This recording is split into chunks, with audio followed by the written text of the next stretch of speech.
Suicide is a tough topic, but the Washington County Reach for Hope Suicide Prevention Coalition wants you to know that there is always hope. We are a caring community reaching out to provide compassion and hope for a community free of suicide.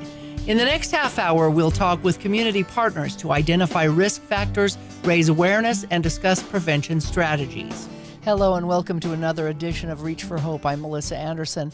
You know, they're the first ones on the scene of any accident or crime, yet they're typically the last to reach out when it comes to dealing with what they've seen or had to deal with. And I'm talking about first responders. With me today is a first responder who knows this all too well, but is vowing to help others. Welcome to Laverton Police Chief Nick Nuccitelli. Thanks for joining me today. And you've been on the show before, and I just say thanks and congratulations to your new position. Thank you, Melissa. I appreciate it. Appreciate the time. Yeah. Now tell us how long you've been in law enforcement and why you chose this field of work. So I started in law enforcement in 2006, going through the academy up in the Salt Lake area. And I was just kind of introduced to law enforcement by a neighbor of mine, actually. I was always kind of working on cars and doing things like that and always in a team environment. And when I kind of learned a little bit more about policing, I thought it'd be a really good avenue to go down and always work with a team. Yeah. So explain what constitutes a first responder. So first responders are anybody that's that arrives first on scene. So in law enforcement, obviously you have law enforcement that are anybody that has a badge, right? And then from there you have firefighters.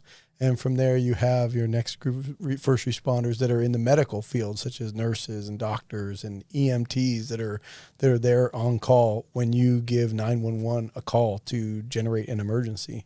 Yeah, and so that's a lot of people that show up all at once. And most first responders in law enforcement choose to be on the first on that scene. There must be some adrenaline rush or something that you go through wanting to help people. Is that right?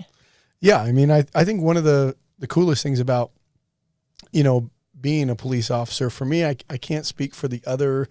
I don't know what it's like to be a firefighter. I was trained at one time in public safety to be a firefighter, and then I was also trained to be an EMT, and it was a lot of fun. But when you're a police officer, usually they're the ones to kind of control the scene and make sure the scene is safe before some of those others even arrive. Right. And so, it's an amazing feeling that you get. And I think it's one of those things that you have to always kind of put on check. And that's hopefully one of the things that, we'll discuss. Now, when you see something or something happens that's, a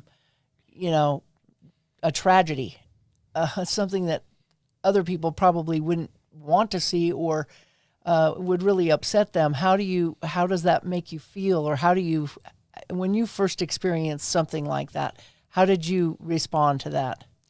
Yeah, it's kind of, as far as life experiences go, I got into this when I was in my late 20s. And I remember, certain things about the academy and certain things about being taught. And they really focus a lot on the actual verbiage of the law and how to tactically prepare to keep you safe, right? But today we're going to be even talking more about how to keep our mental health safe and how to make sure that we're able to maintain those things because of all the cumulative things that we've seen. And I can go back into my career, and I remember you go through as a police officer a field training process, right? And during that field training, they're trying to expose you to as many things as possible so that when you're by yourself in a police car, you could then, navigate what you're supposed to do out there by yourself and make the correct decisions while you're out there by yourself.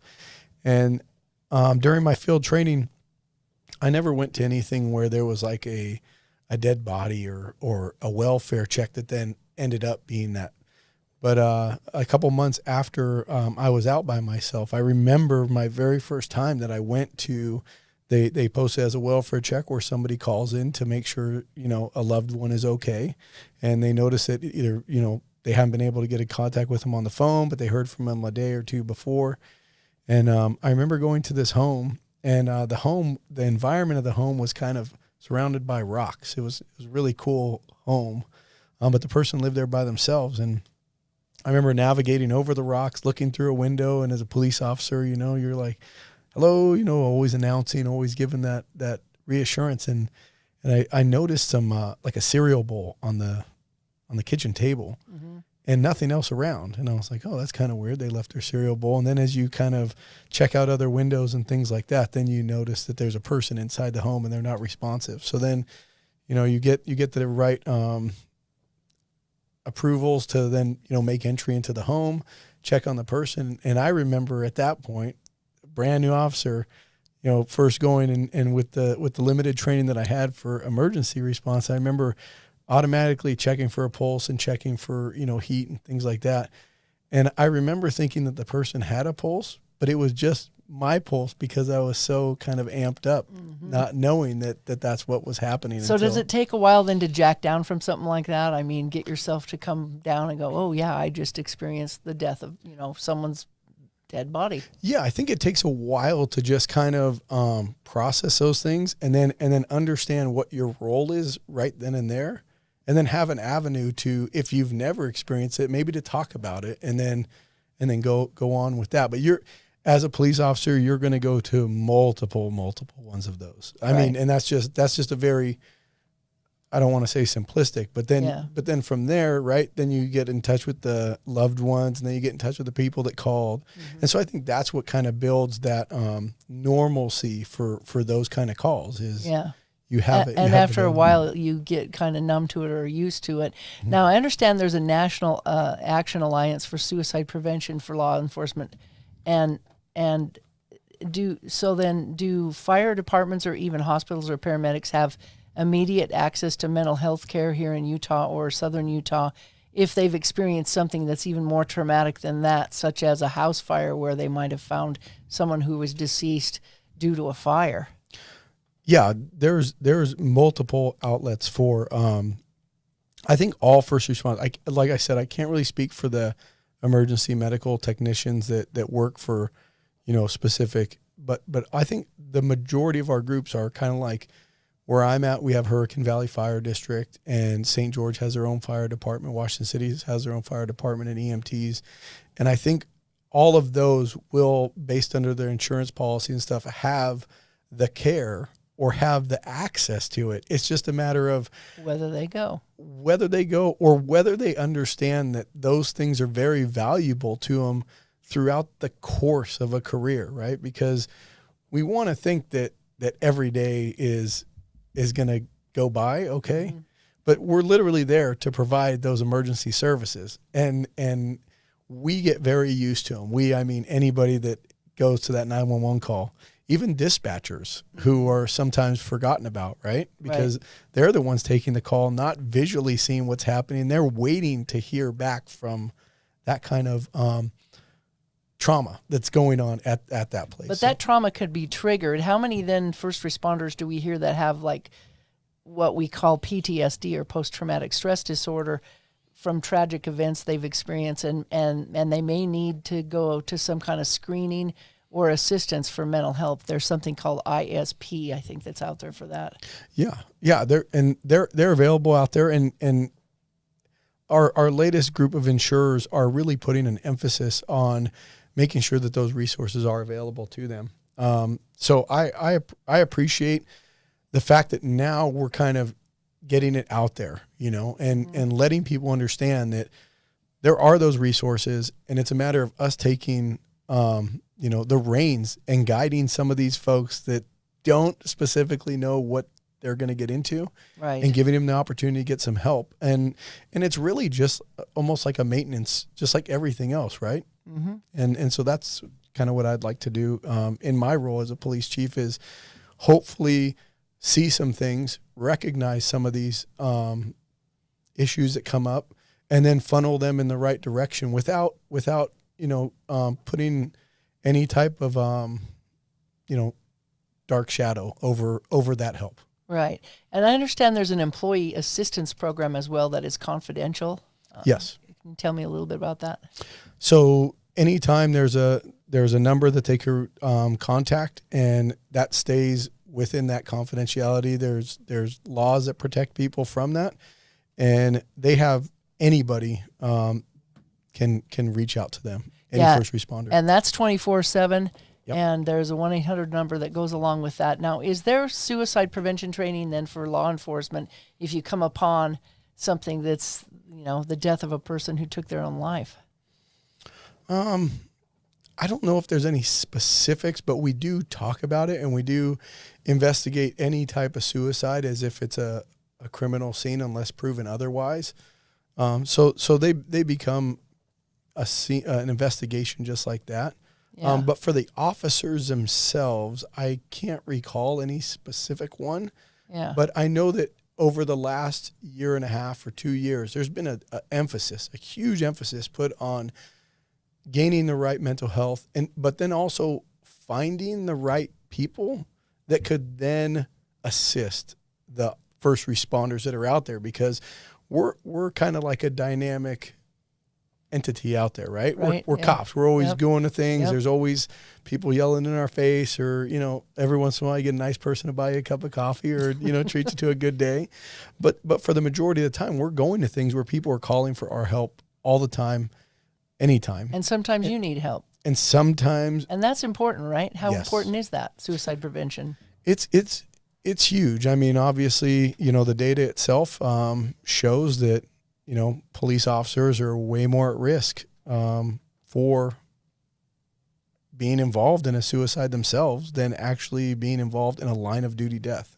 Yeah, and what are the odds then that we're looking at for first responders that will seek help for themselves afterwards? Very, very little, right? Yes, unfortunately. That's sad. Yeah, it's sad, but I think with the new, I don't know if new's right, but I think with the contemporary policing that's kind of happening and some of the insight that's going into this, and actually seeing friends and knowing that there's options out there that are being talked about, right? Mm-hmm. It'll improve. It'll slowly improve, but I know for sure it will improve. And they just recently passed through the legislature. I believe it's a $5 million kind of mental health practice that they would like departments and first responders, specifically first responders, to take advantage of resources that are out there and institute programs within your agencies to give those resources an easier avenue to access. Yeah, and for good reason, because I've seen some statistic that people may not realize, but suicide is actually the leading cause of death in law enforcement officers. Yes. Over 3 times the rate over homicides in the general population, and they use firearms. Yeah. It's familiarity with your weapons, and there's a ton of different reasons, right? That people would choose that route of suicide. And I don't need to go over the specifics of all those reasons, but they're all there. But what we should talk about really is we're tactically aware and we're always on point to make sure that when we go to a call that we're ready to protect ourselves and protect the lives of others.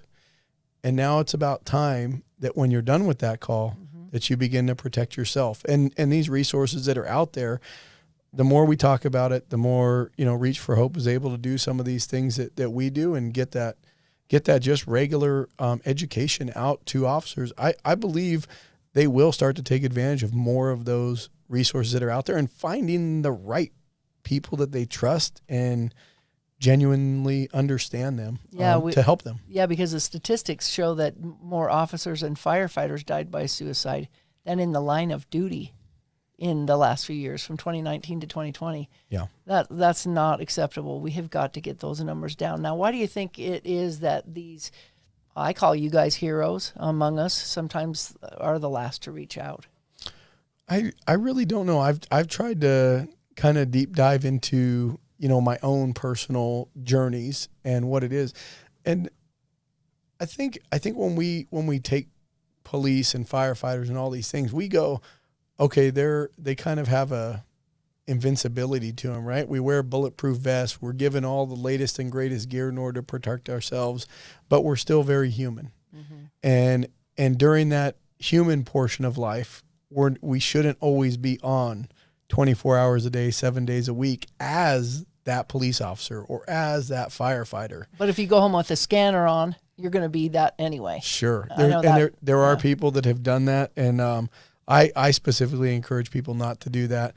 But it will cumulatively, and the data proves it will take a toll on you. And what you kind of want to do, and what I was going to finish by saying about that belief is that we always want to think that like we don't have the same problems as everybody else, and that we always we go out and we solve people's short-term problems, whether that's by providing some education, whether that's separating people, whether that's saving that person, or whether that's taking them to jail in the capacity that I deal with. We have that going for them. But I think sometimes we forget to introspectively look at ourselves and go, well, what do we need now, right? How do we solve what we have going on for us in order to make us better people outside the job? Because I know a lot of police officers, and they're probably great police officers. But maybe if you talk to their friends or their loved ones, maybe they don't see him as often, or maybe they don't get to talk to him as often because they're tuned in to what they do out on the streets. And that's unfortunate. Well, you're not invincible, but you are heroes. Thank you. There are apps out there to help with this as well. Yes. The Safe UT Frontline app is available 24/7. It's confidential. There's no cost. And the Live on Utah website now also has specifically help for law enforcement out there right now. And that's really important to have those out there for them to get to. Now, can you give me just a brief example of a time when you might have come across someone who was trying to take their own life? Sure, I have a bunch of them, but I just wanted to, can I expand on yours a little bit with some of the apps and things that are out there? All those are great tools, and we're pushing out, having technology in our hands in order to help us when that time of need comes up. But just talking to other, brothers and sisters inside this first responder world, it's great that agencies now are putting out those peer support groups and finding those entrusted people that understand that, like, once you tell somebody something in confidence, that's not going to go down the line to maybe somebody else that's going to look at you a little bit differently.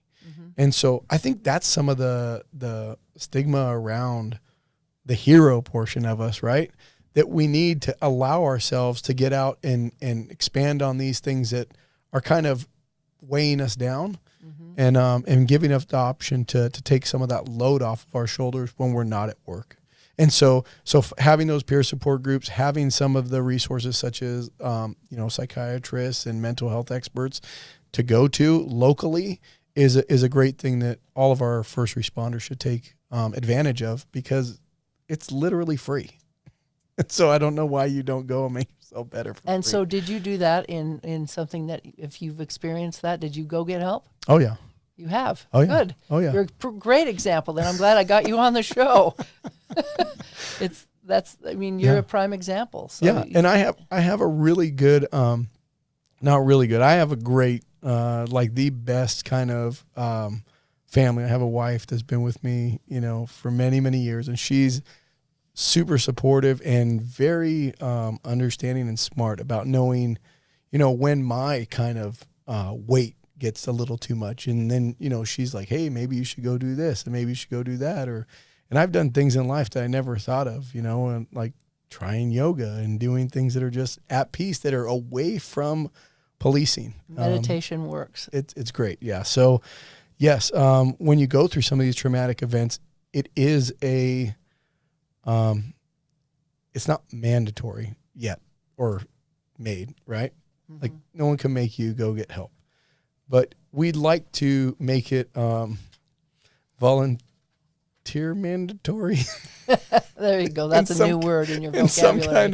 In some kind of effort, because if you do find that person to talk to and kind of get that, it's very helpful, and you'll heal a lot quicker from some of those things that you've seen and experienced that other people will never ever understand what you went through when you went through it. So. Well, it'll keep you from self-medicating, and that's what a lot of people do. They use drugs or alcohol too. Yeah. And I'm sure that law enforcement or first responders aren't any different. They have to deal with it somehow. Maybe they don't even know they're dealing with it, and that's what they do. There's also something called a virtual hope box for military and law enforcement, and it looks like it has guides to help relax people, breathing techniques and things like that to distract or keep people calm. I don't know how people use it, but have you heard of this, and how helpful do you think this would be to help first responders? Do you know? I've heard of it, and I have not personally used it. But like I said, I've done things that I never thought that would be the avenue where I find healing and I find peace. And so if it's out there, it's not going to hurt to try that, and give yourself an opportunity to just go, okay, this took my mind off something and it helped in a certain way, and we move forward. Right. You're on the Reach for Hope Utah Coalition here in Southern Utah. That's why you're here on the show today. So thank you so much for your volunteerism. Why did you decide to become involved, and what would you like to say out there for others who might be interested or want to reach out? I think Reach for Hope is a great outlet because of what they're presenting, saying, hey, if there's an issue, please reach out to us and we'll find a way to help you. And so, their piece of the puzzle is a lifesaver or resources. And there's tons of resources out there. But for me personally, I've been on multiple occasions where, people have, I've had one where it was a suicide by cop where I was involved in that. I've had another one where people called into the police department and said, this is where you're going to find me. And then we go out there and find them. So it's personally, I've personally seen it. And I realize that there's a lot, I always explain it to people as a lot of hurt and guilt that goes along with once a suicide occurs, because people always want to know what they could have done differently because they never saw.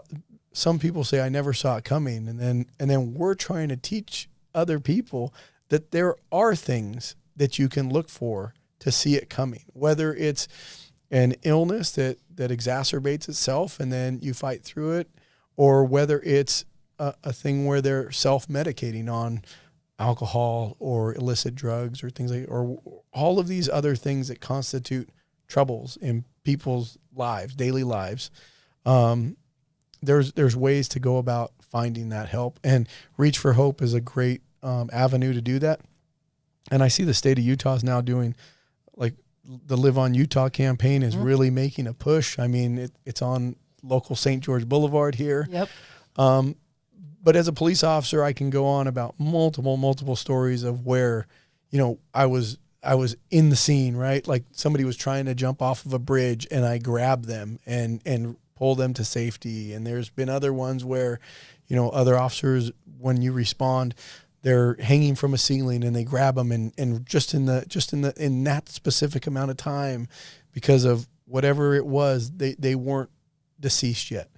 And then, next week, you'll get to meet one of the people that I personally dealt with. And he'll tell you his story about, how for years upon years, and I mean a lot of years, he dealt with depression, and he dealt with multiple times where he attempted to, kill himself by different means. And about a year ago, I ran into him during one of these depressive states, and I ended up talking him out of it, told him that there was different resources out there, and he pretty much flat out told me, look, man, you can give me all the resources you want, but you don't know what's wrong with me. And I said, yeah, but there's this other one I just found. And he believed me because I told him that I found out this other one that somebody recently told me about through Reach for Hope Committee. And it's to do with new technology that's out there that specifically works on the brain, and he went to that.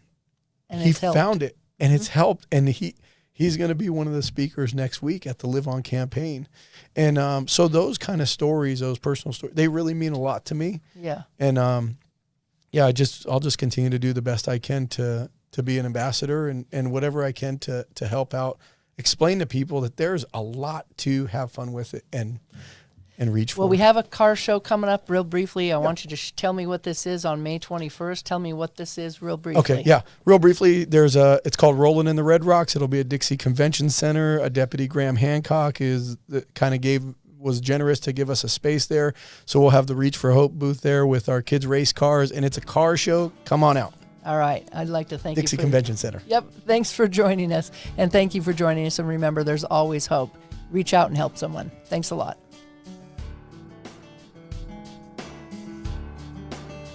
The Reach for Hope Coalition wants you to know that we care about you and we are here to help. If you or someone you know is thinking about suicide, reach out. You're not alone. To access resources for yourself or others, visit our webpage at reachforhopeutah.org. That's hopeutah.org. If you are experiencing a crisis, please call the Suicide Prevention Lifeline at 1-800-273-TALK, because you matter and there is always hope. This has been a production from a podcast studio.